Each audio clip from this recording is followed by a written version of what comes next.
Welcome back to the podcast to Philip. Great to be here. Today we're taking a deep dive into a couple of really interesting things happening right now in American politics. Yeah, some fascinating stuff. We've got Project 2025, this big document. Big document. Outlining all these potential Republican policy proposals if they were to retake power in 2025. Right.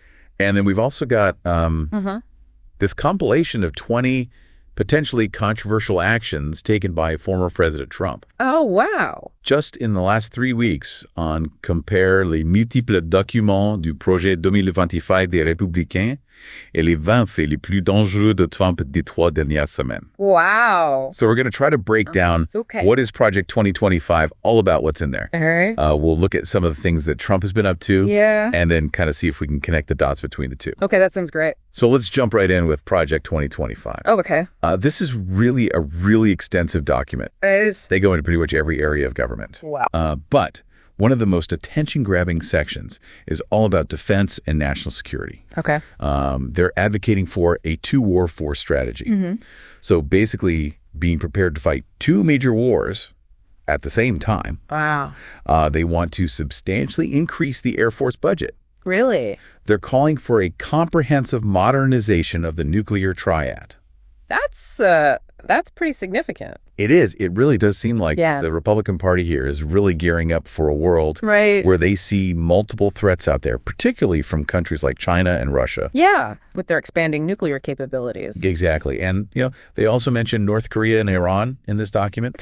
Right, of course, those are ongoing concerns. Just So it seems like maybe a shift towards a more hawkish foreign policy. It could be. And it's not just about, military strength in the traditional sense. Yeah. They also want to redefine Oh, irregular warfare interesting. to encompass things like, Chinese economic maneuvering and Russian disinformation campaigns. Okay, so recognizing that the battlefield's kind of changed. Right, exactly. It's not just about Yeah. troops on the ground anymore. Right. It's about all these other things. Yeah, economic influence, cyber attacks, all that. Exactly. And so they're trying to create this more holistic approach to national security that takes all of those things into account. I see, kind of thinking outside the box. Yeah, definitely. And then another big area of focus in Project 2025 Yeah. is immigration and homeland security. Okay. They have a whole range of measures that they're proposing here. Okay. They want to refocus ICE on its core missions. They want to strengthen border control. Okay. And they also want to designate USCIS as intelligence adjacent. Intelligence adjacent. What does that mean? So basically they're saying that USCIS should have greater access to security databases so they can more thoroughly vet applicants. Interesting. So it sounds like they're really emphasizing enforcement and security. Absolutely. I mean, they want to, really streamline the legal immigration process, but at the same time, crack down on illegal immigration and make sure that people coming into the country are not a threat. Yeah, definitely a stricter approach to immigration than we're seeing now. It seems that way. Yeah. Interesting. And, one of the other things they propose here is to give the Secretary of Homeland Security more authority to control the border during mass migration events. Okay, so that seems like a pretty Yeah. significant expansion of executive power. It does. And it kind of raises questions about, Yeah. the balance of power between the executive branch and Congress. Yeah. How much power should one person have? Exactly. And, Right. what are the safeguards to prevent potential overreach? Right. Good questions. All right. So moving on to foreign policy. Okay. Project 2025 calls for a pretty comprehensive reevaluation Oh, wow. of treaties and international agreements. Interesting. They want to develop a cost-imposing strategy to counter China, Okay. potentially modeled after Cold War containment strategies. Uh-huh. And they also want to see a strong U.S. presence in the Arctic Okay. to counter both Chinese and Russian expansion there.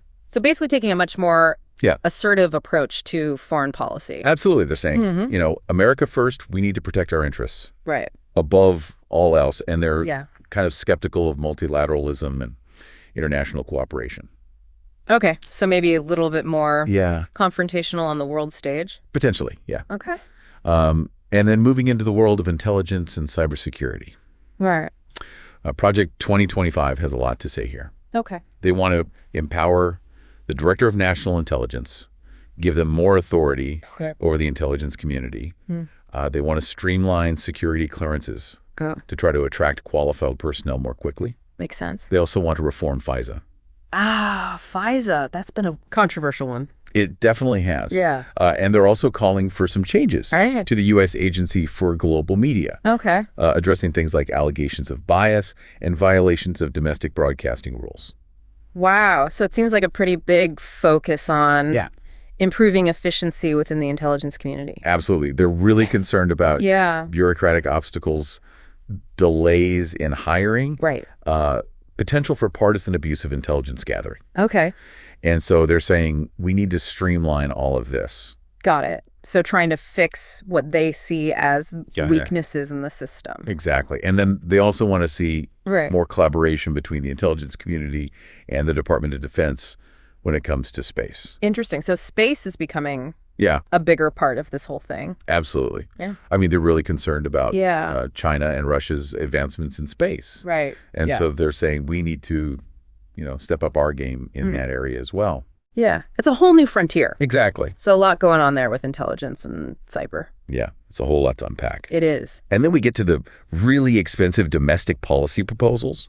Okay. I mean, there is so much in this document. Oh, wow. It touches on everything from defunding the Corporation for Public Broadcasting to countering China's Belt and Road Initiative to completely overhauling federal student loan programs. Wow. So they're really laying out their whole vision here. They are. It's really a blueprint for how they would govern if they were to retake power.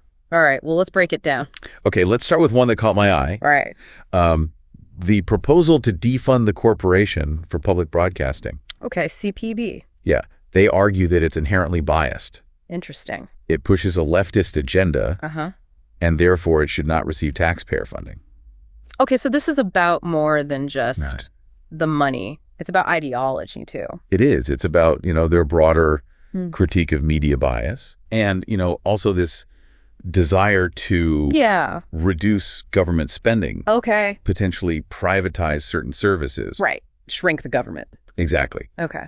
And then another interesting one here is their plan to counter China's Belt and Road Initiative. Okay. The Belt? Yeah, that massive global infrastructure development project. Right. They're saying, we need to promote alternative investments and partnerships. And they're really highlighting these concerns about China using the Belt and Road Initiative as a form of debt trap diplomacy. Oh, wow. To gain leverage. Exactly. Over other countries. So it's really about, countering China's growing economic and political clout around the world. Interesting. A global power struggle. It is. And then, there are some really significant proposals related to education. Oh, right. They want to restructure the Department of Education. Really? Potentially distribute its programs across other agencies. Yeah. They want to prohibit the teaching of critical race theory in schools. Wow, that's a hot button issue. Definitely. Yeah. And they also want to prevent gender transition surgeries for minors. Okay. Without parental consent. So a lot of focus on parental rights. Absolutely. And kind of traditional values. Yeah. And then limiting federal control over education. Okay. So a very specific vision for what they want education to look like. Yes. And I mean, these proposals are definitely going to generate a lot of debate. I can imagine. And then they also want to overhaul federal student loan programs. Oh, okay. They're talking about potentially privatizing lending. Ending various loan forgiveness programs. Okay, so a big change to how students pay for college. Exactly. All right. And then they also have their sights set on the USDA. Oh, okay. The Department of Agriculture. Yeah, they want to prioritize food productivity and affordability over climate change concerns within the agency. Interesting. So putting food on the table ahead of the environment. Right. They're specifically opposed to poor UN sustainable development schemes. Okay. So kind of a skepticism of international organizations. Exactly. They're saying, we need to focus on America first. Right. And not be so concerned about, what these international bodies are saying. Interesting. And then they also have some pretty major changes proposed for the healthcare system. Okay. Healthcare is always a big one. Always a big one. Yeah. They want to reform Medicaid financing. Potentially through block grants or per capita caps. Okay, so giving more control to the states. Exactly. Yeah. And they also want to restructure the Department of Housing and Urban Development. Okay, HUD. HUD, yeah. Yeah. To reduce bureaucratic overreach and end what they see as progressive policies. So again, this idea of shrinking the government. Exactly. Okay. And then they also want to target the Centers for Disease Control and Prevention, the CDC, and the Food and Drug Administration. Okay. The FDA, so big agencies. Yeah. Dealing with health. They want to split the CDC. Really? Separate its data gathering function from its policymaking role. Interesting. And they also want to reform the FDA's medical test approval process. Okay. They're saying it's too slow and burdensome. Okay, so trying to speed things up. Exactly. And then finally, this document, it includes proposals to increase domestic oil and gas production on federal lands. Okay. They want to restore integrity to the Department of Justice and the FBI. They're arguing that those institutions have become politicized. Right. They want to reform labor policies by promoting family-sustaining jobs, limiting the power of unions, and allowing employers to prioritize hiring American citizens. Okay, so kind of an America first approach to labor. Exactly. Interesting. And then to combat inflation. Yes, inflation is a big issue. It is a big issue. Yeah. They want to streamline and reform the Federal Reserve, potentially through a strict monetary policy rule or even a return to the gold standard. Wow, so a lot of big ideas here. I mean, it's really a comprehensive blueprint for a Republican administration. Wow. It touches on pretty much every aspect of government. All right, so that's Project 2025. That's Project 2025. A lot to digest. It is. Okay. But now let's shift gears a little bit and talk about former President Trump. Okay. We had this document here outlining 20 potentially controversial actions. Oh, boy. He has taken just in the past 3 weeks. 20 in 3 weeks. That's... Yeah, it's been a busy few weeks for him. All right, well... So this is where things get really interesting because Trump is still a very potent force in American politics. Definitely. And the things he does, the things he says, they still have a big impact on the political landscape. It's hard to ignore him. It is. Yeah. So let's dive into some specific examples. All right, let's hear it. So one of the things that really jumped out at me was Trump's statement accusing the FBI of planting evidence. Oh, wow. During the Mar-a-Lago raid. Okay. I mean, this claim has been widely disputed. Right. But it certainly fueled a lot of distrust in law enforcement. Yeah, among his supporters. Exactly. And this kind of fits into this pattern that we've seen from Trump of questioning the legitimacy of institutions. Yeah, especially those investigating him. Exactly. And, this raises concerns about what this kind of rhetoric does to the rule of law. Right, and public trust in government. Exactly. And then there was that recent rally. Oh, yeah. Where he called for the termination of parts of the Constitution. What? To overturn the 2020 election results. Oh, boy. I mean, that statement was met with widespread condemnation. I can imagine, even from some within his own party. It was a really alarming statement because it suggests that he's willing to disregard democratic norms. And the rule of law. Exactly. And, what does that mean for the stability of American democracy? Yeah, that's a big question. Big question. Yeah. And then just last week, he had dinner with a known white supremacist. Oh, no. An anti-Semite. Wow. I mean, this obviously sparked outrage, accusations that he's normalizing hate speech. It's definitely a bad look. It is. And it raises questions about his judgment. And his associations. Exactly. Yeah. Who is he surrounding himself with? Right. What message is that sending? And I mean, these are just a few examples from this document. Right. But I think it illustrates the potential impact of Trump's actions and his words. Yeah, he still has a platform. He does. And people are listening. They are. So now let's try to connect the dots a little bit. Okay. Between these recent actions and the policy proposals in Project 2025. Right. One thing that's interesting is the overlap between some of Trump's criticisms and the specific agencies that Project 2025 targets for reform or defunding. So, for instance, his constant attacks on the FBI align pretty closely with the document's calls to restore integrity to the Department of Justice and the FBI. Okay, so a shared distrust of... Yeah, it seems like they both see these institutions as being problematic. In some way. Exactly. And his disdain for the Corporation for Public Broadcasting echoes their proposal to defund it. So again, that same target. It's that same idea of these institutions are biased. They need to be changed. They need to be restructured or dismantled. Okay. And we also see a connection between Trump's hardline stance on immigration and Project 2025's proposals to strengthen border control and limit asylum claims. So a similar... Yeah, a very similar perspective on immigration. Okay. And, it seems like his actions and his rhetoric could be seen as laying the groundwork for some of these policy changes. Interesting. But here's a question for you, the listener. Right. Do Trump's recent actions help or hurt Republicans' chances of actually enacting their Project 2025 vision? That's a tough one. It is a tough one. Yeah. Because on the one hand, his actions really energize his base. Right. And they could mobilize them to support the Republican agenda. Get out the vote. Exactly. And I mean, he's still very popular and influential within the party. Yeah.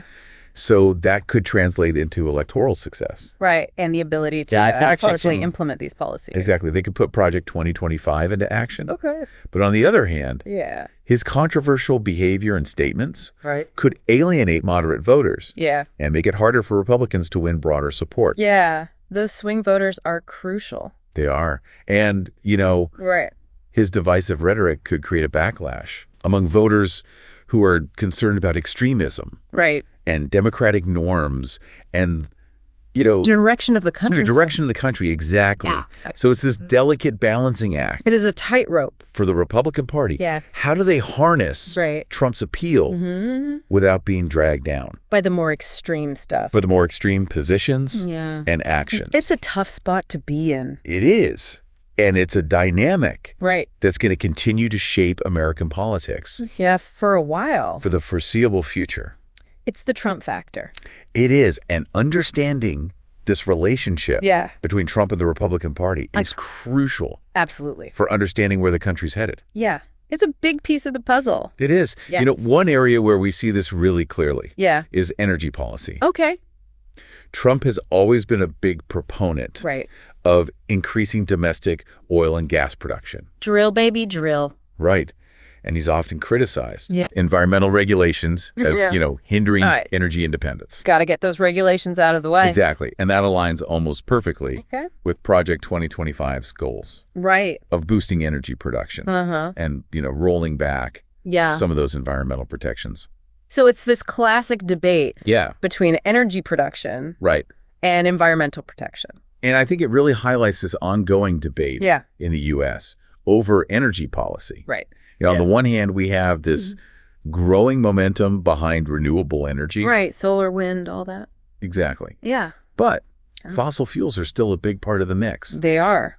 And so Trump's actions and, these proposals in Project 2025, they suggest that there's going to be this continued emphasis on those traditional energy sources. Which could have big consequences for climate change. Absolutely. Yeah. And then another area where we see some overlap is this focus on reforming the federal bureaucracy. Right. Trump loves to talk about the deep state. Yeah. Drain the swamp. Exactly. And that really resonates with Project 2025's emphasis on reducing government overreach, and streamlining bureaucratic processes. So they both want to make government smaller. Basically. Less powerful. Less powerful. Exactly. And I think this really taps into a feeling among a lot of conservatives that the federal bureaucracy has become bloated, inefficient, unaccountable. Out of control. Right. And so Project 2025 really reflects that view. Okay. But, even though there are these clear connections between Trump and Project 2025, it's not a perfect alignment. Okay. Some of his positions and actions could actually make it harder for Republicans to achieve some of their broader policy goals. That's interesting. So, for example, his protectionist trade policies. Oh, yeah. The tariffs. The tariffs, exactly. Those really contradict the traditional Republican support for free trade. Right. The free market. Exactly. Right. And some economists have said, these policies are actually harming American businesses and consumers. Yeah, and creating friction with our allies. And then his rhetoric on immigration. Yeah. Well, it's very popular. Right. With his base. It could alienate moderate voters. Those swing voters again. Exactly. The people they need. Right. to win elections. Yeah, to build a bigger coalition. So it seems like Trump is kind of a wild card. He is unpredictable. Unpredictable. Yeah. His actions and statements can be very powerful. Yeah. But they can also be a liability. A double-edged sword. It is. Yeah. So what's the takeaway here? Oh. I think it's that the relationship between Trump and the Republican Party is complicated. Is very complicated. Yeah. And it's constantly evolving. And we need to understand it. We do. To understand American politics. If we want to understand where the country's headed. Absolutely. It's a key factor. It's a key factor. Yeah. So, you know, we've covered a lot of ground today. We have. We've looked at Project 2025 in detail. Those policy proposals. Exactly. And we've talked about the potential impact of Trump's recent actions. And, you know, it's a lot to process. It is. But we really encourage you to keep researching. Yeah. Keep learning. Stay informed. Stay informed. Yeah. And form your own opinions. Absolutely. About these really important topics. It's our responsibility as citizens to be engaged. Well said. Yeah. So thanks for joining us on this deep dive. It's been great being here. Into American politics. Fascinating stuff. If you found this episode insightful, be sure to subscribe to Le Podcast de Philippe on YouTube. And like this episode. Until next time.